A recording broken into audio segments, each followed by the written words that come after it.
Hello children, in this video we will deal with second chapter of history, New Kings and Kingdom.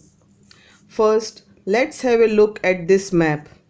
This shows the major kingdom from 7th to 12th century.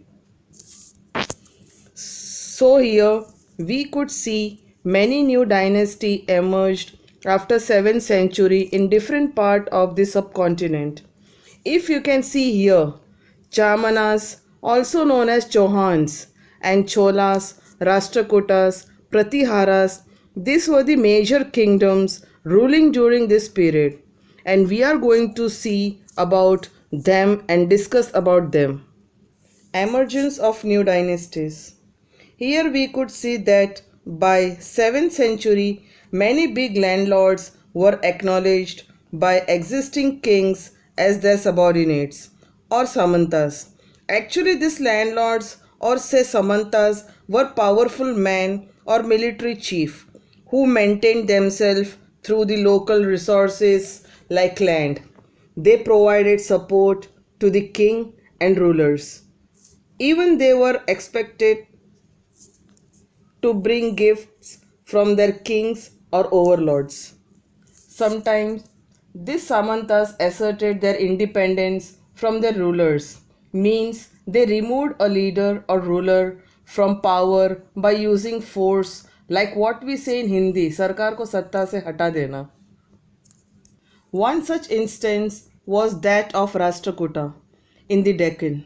Rashtrakutas were subordinate, Samantas of Chalukyas. Danti Durga was a Rashtrakuta chief. So children, Danti Durga, that is Rashtrakuta chief, very smartly overthrew his Chalukya ruler and gained power on dynasty. But he had to perform a ritual called Hiranyagarbha, means golden womb.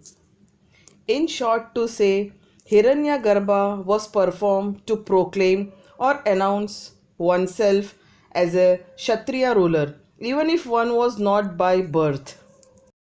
So we can see Danti Durga perform this ritual with the help of Brahmanas to prove himself Kshatriya. In other cases, some Brahmanas gave up their traditional professions and took to arms, that is, successfully establishing kingdoms in Rajasthan, Karnataka, etc. For example, Kadamba, Maurya Sharman, and Gurjara Pratihara. That means these people were Brahmanas. They gave up their religious profession and gained power and started ruling, that is, establishing kingdom.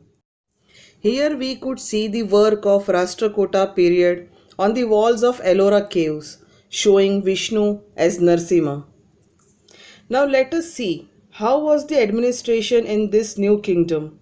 Many of these new kings adopted high sounding title called Maharaja Dhiraja, Tribhuvan Chakravartin, etc. But children, what about the source of income? Yes, revenue was collected from peasants, cattle keepers, artisans, traders, etc. These resources were used to finance the king's establishment, construction of temples and forts.